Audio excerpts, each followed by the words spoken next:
नमस्कार, सुबह 8 बजे की बड़ी खबरों में आप सभी का स्वागत है। मैं हूं नीलू। करते हैं आप खबरों की शुरुआत। तो ज्ञानवापी सर्वे में नई याचिका पर आज सुनवाई होगी। हिंदू पक्ष की ओर से दायर की गई नई याचिका, नए सिरे से ज्ञानवापी के सर्वे की डिमांड एक बार फिर से की गई है। शिवलिंग के पूरब की दीवार के सर्वे की मांग इस याचिका में की गई है। तहखाने की उत्तरी दीवार को हटाकर सर्वे की मांग की गई है ताकि सही तरीके से सही सर्वे तक पहुंचा जा सके। हिंदू पक्ष रेखा पाठक, मंजू व्यास और सीता साहू ने ये याचिका लगाई है। वहीं सरकारी वकील महेंद्र पांडे की ओर से दायर प्रार्थना पत्र पर भी आज सुनवाई होगी, जिसमें उन्होंने सील किए गए वजूखाने में मौजूद मछलियों को सुरक्षित जगह पानी में रखने समेत कई मांग की है। तो दो मामलों पर आज सुनवाई होनी है। एक तो सरकारी जो प्रार्थना पत्र दिया गया था उस पर सुनवाई होनी है, और दूसरा जो पूरब की दीवार है उसको तोड़ने की बात, यानी कि सर्वे की एक और डिमांड 4 महिलाओं की तरफ से की गई है, उस पर भी आज सुनवाई होनी है।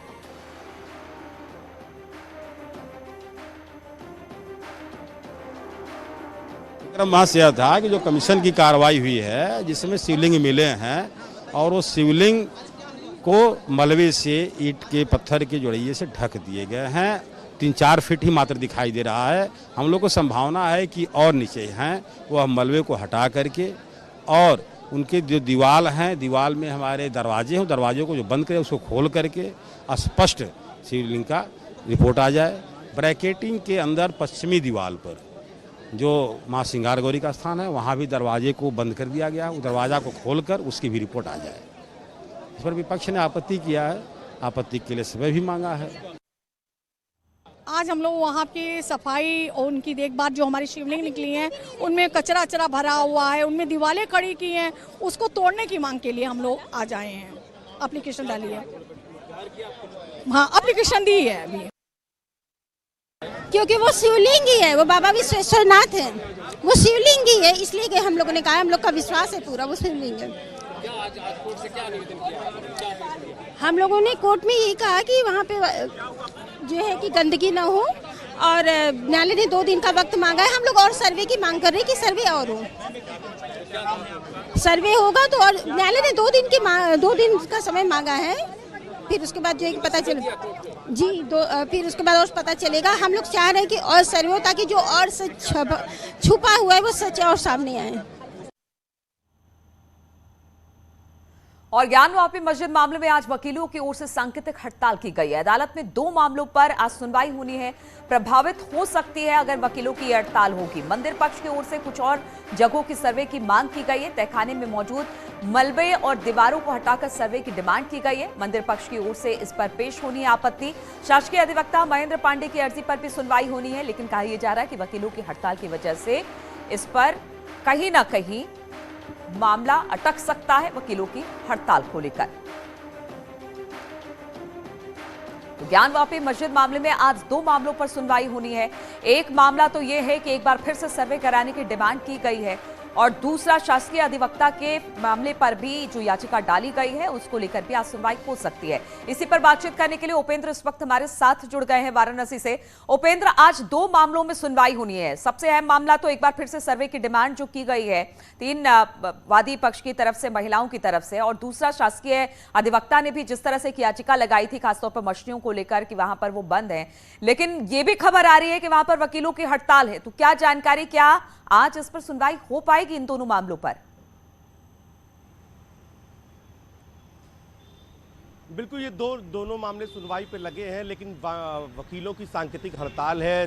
शासन के विशेष सचिव की कुछ टिप्पणी से वकील नाराज थे, जिसके लिए सांकेतिक हड़ताल की आज ऐलान किया था। तो ऐसे में गतिरोध हो सकता है सुनवाई को लेकर। अब ये देखना होगा कि अदालत 12 से 1 बजे के बीच में क्या हड़ताल के बीच में भी सुनवाई के लिए मौका देती है वादी और प्रतिवादी को, क्योंकि जो पहला मामला है जिसमें वादी पक्ष मंदिर पक्ष की ओर से और सर्वे की मांग की है, पूर्वी दरवाज़ा, पश्चिमी जहां सिंगार गौरी है वहां से जो दरवाज़ा है जो चुन दिया गया है, जो दीवारें चुन दी गई हैं उनको तोड़ के अंदर मलबे हटा के सर्वे की मांग की गई है। तो उस पर मुस्लिम पक्ष को, यानी कि जो मस्जिद पक्ष है, उसको अपनी आपत्ति लगानी है।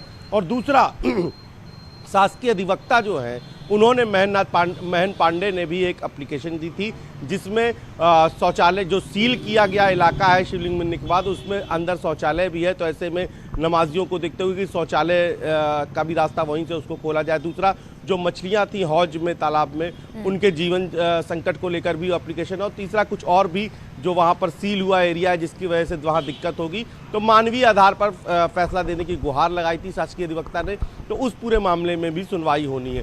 तो दोनों मामले हैं, लेकिन अब ये देखना होगा क्या हड़ताल के चलते आज सुनवाई नहीं हो पाएगी, इसके लिए आगे की तारीख दी जाएगी, कल का समय दिया जाएगा, परसों का, या आगे किसी तारीख दी जाएगी, या फिर आज इन सांकेतिक हड़ताल के बीच में इन दो मामलों पर सिविल जज सीनियर डिवीजन सुनवाई कर सकते हैं। तो फिलहाल ये तस्वीर तभी साफ हो पाएगी जब 11-12 बजे के बाद कचहरी का मूवमेंट बढ़ेगा, और मूवमेंट के बाद ये तय हो पाएगा कि आज सुनवाई होगी या नहीं होगी। अगर सुनवाई होती भी है तो सुनवाई लंच के बाद 2 बजे के बाद ही होगी। ठीक है उपेंद्र, तो अब देखना होगा कि सुनवाई होती है कि नहीं होती है। अगर होती भी है तो 2 बजे के बाद ही होगी। चलिए इस पर आपसे आगे भी अपडेट लेंगे। फिलहाल बहुत बहुत शुक्रिया आपका हमारे साथ जुड़ने के लिए।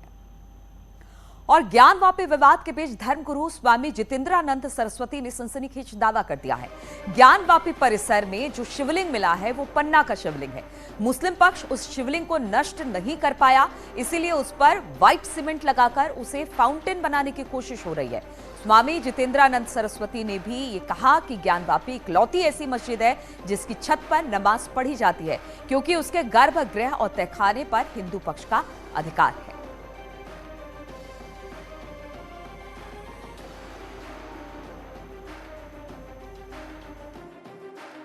जब महानिर्वाणी अखाड़े ने विश्वेश्वर महादेव का कब्जा लिया तो ताम्रपत्र पर लिख करके पंडित सोमनाथ व्यास के परिवार को लिखित में दिया। उसी अधिकार पत्र के कारण आज तक जो भूतल के गर्भगृह तहखाने का अधिकार हिंदू पक्ष के पास है। यह दुनिया की पहली मस्जिद है जिसके छत पर नमाज पढ़ी जाती है, और भूतल का तहखाना सोमनाथ व्यास परिवार और अब जिला प्रशासन के पास जिसकी चाबी है वो हिंदुओं के पास आ गई। तो ये पूरी कहानी है। तो जब महानिर्वाणी अखाड़े ने जीत करके दिया तो महानिर्वाणी अखाड़े के साहित्य और साक्ष्यों में था कि वह शिवलिंग जो स्थापित हुआ था वो लगभग 13 फीट व्यास का 4 फीट ऊंचा शिवलिंग था, और वो पन्ना का था, एक का एक पन्ना का शिवलिंग था।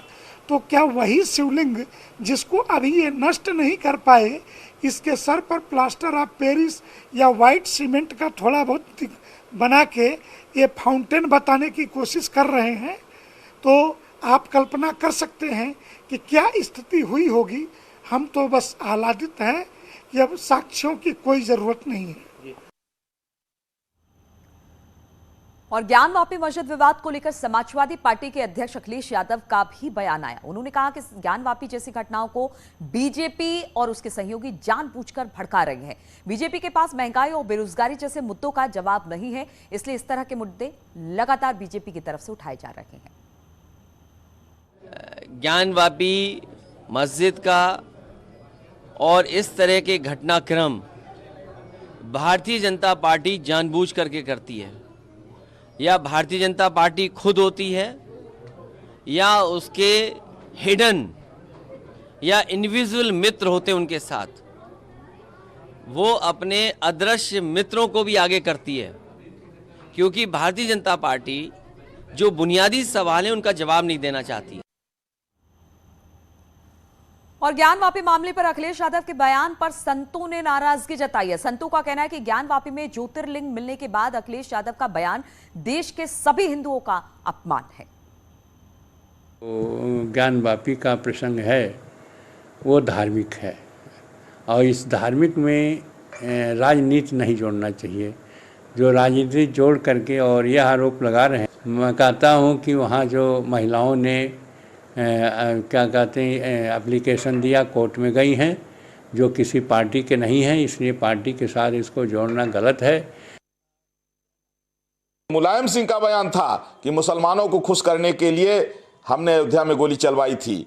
उन्हीं के उनसे भी जो है तो आगे बढ़ करके जो जिस तरह से जो है अखिलेश यादव ने बयान दिया है, इससे देश के जितने हिंदू हैं सभी हिंदुओं का अपमान हुआ है, भगवान भोलेनाथ का अपमान हुआ है, जो आने वाले समय में सपा का विनाश सुनिश्चित करेगा।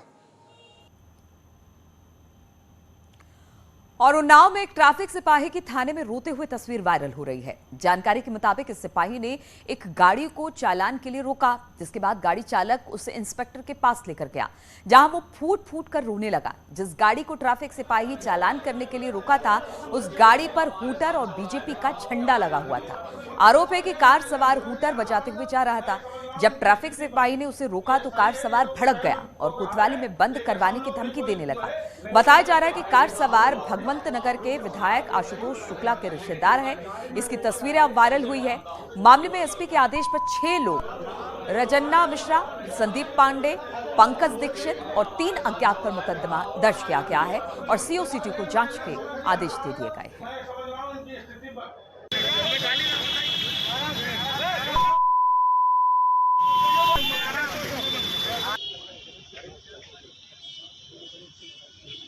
मानता हूं सोशल वर्कर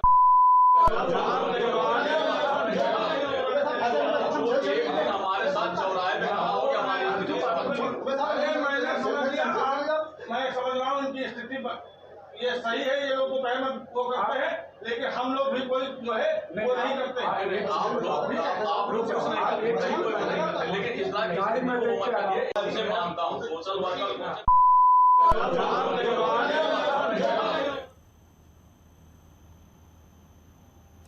और उन्नाव से खबर है, जहां पर ट्रैफिक सिपाही से बदसलूकी का मामला सामने आया है। एसपी के आदेश पर अब 6 लोगों पर केस दर्ज हुआ है। बीजेपी विधायक के करीबी बताए जा रहे हैं आरोपी। ट्रैफिक सिपाही को धमकाने का आरोप लगा। हूटर बजाते हुए गाड़ी से जा रहा था आरोपी। गाड़ी रोकने पर सिपाही से बदसलूकी करने का आरोप है और अब इस पूरे मामले पर जांच बिठा दी गई है।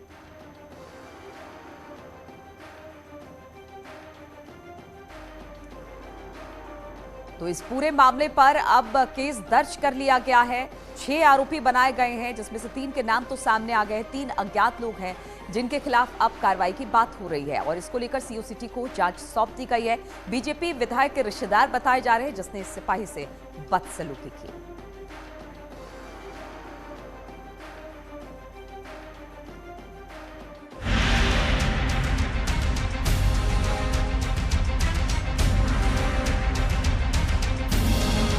बिजनौर से खबर है, जहां पर थप्पड़बाज दरोगा पर एक्शन हो गया। दुकानदार को थप्पड़ मारने का मामला आया। एसपी ने अब इस मामले में संज्ञान लिया है। दरोगा विपिन कुमार को अब लाइन हाजिर कर दिया गया है। अतिक्रमण हटाने को लेकर दुकानदारों को मारा गया था इसकी तरफ से थप्पड़, लेकिन अब इस पूरे मामले में संज्ञान लेते हुए कार्रवाई की गई है।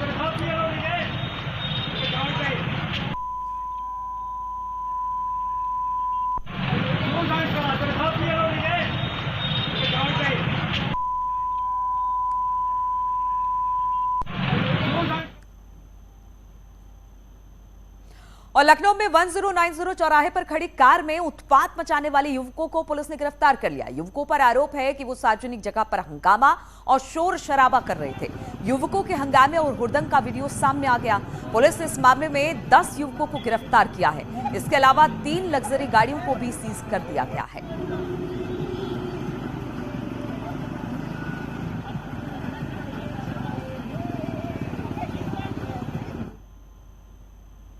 और रुकते हैं यहाँ पर छोटे से ब्रेक के लिए, फौरन लौटेंगे।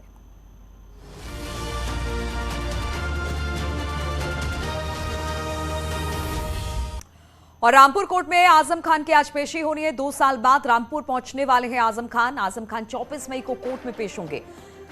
डूंगरपुर में मकानों को तुड़वाने का आरोप आजम खान पे है। उनके करीबियों पर भी ये मुकदमा दर्ज है। उनके साथ साथ थानागंज में दर्ज किया गया है मुकदमा सभी के खिलाफ। एमपी एमएलए कोर्ट ने आजम खान को तलब किया है। तो थानागंज में दर्ज है ये पूरा का पूरा मुकदमा। बताया जा रहा है कि उनके साथ साथ उनके करीबियों पर भी एक मकान, जो डूंगरपुर का मकान है, उसको तुड़वाने का आरोप है, जिसके मामले में 24 मई को कोर्ट में पेश होंगे आजम खान।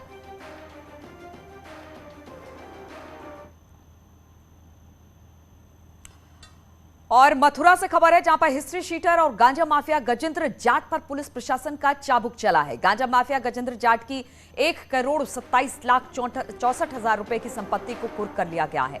पुलिस प्रशासन ने माफिया के अवैध रूप से पैसा जुटाकर बनाए गए मकान, प्लॉट और स्विमिंग पूल को भी सीज कर दिया है।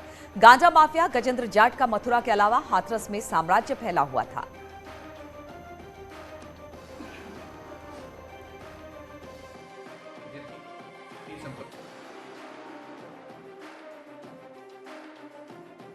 जब्तीकरण की कार्रवाई अर्जित की गई है। जिनकी संपत्ति जब्तीकरण की कार्रवाई लगातार प्रचलित है, उसका सुपरविजन किया जा रहा है। आने वाले दिनों में ऐसी और कार्रवाइयां अमल में लाई जाएंगी।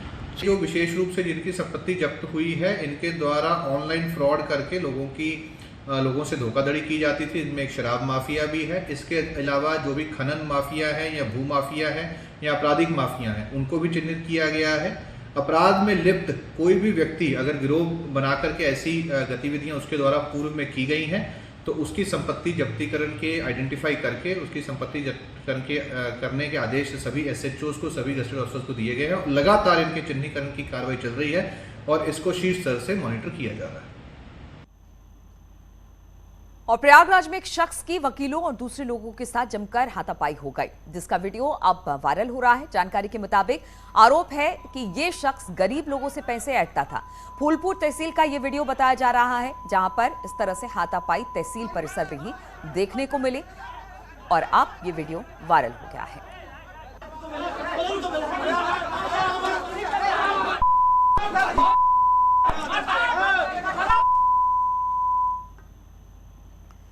भदोई में बारातियों से भरे स्कॉर्पियो ट्रक में टकरा गई और इस हादसे में 3 बारातियों की मौत हो गई, 14 इसमें घायल हो गए हैं। मरने वालों में स्कॉर्पियो का ड्राइवर और 2 महिलाएं शामिल हैं।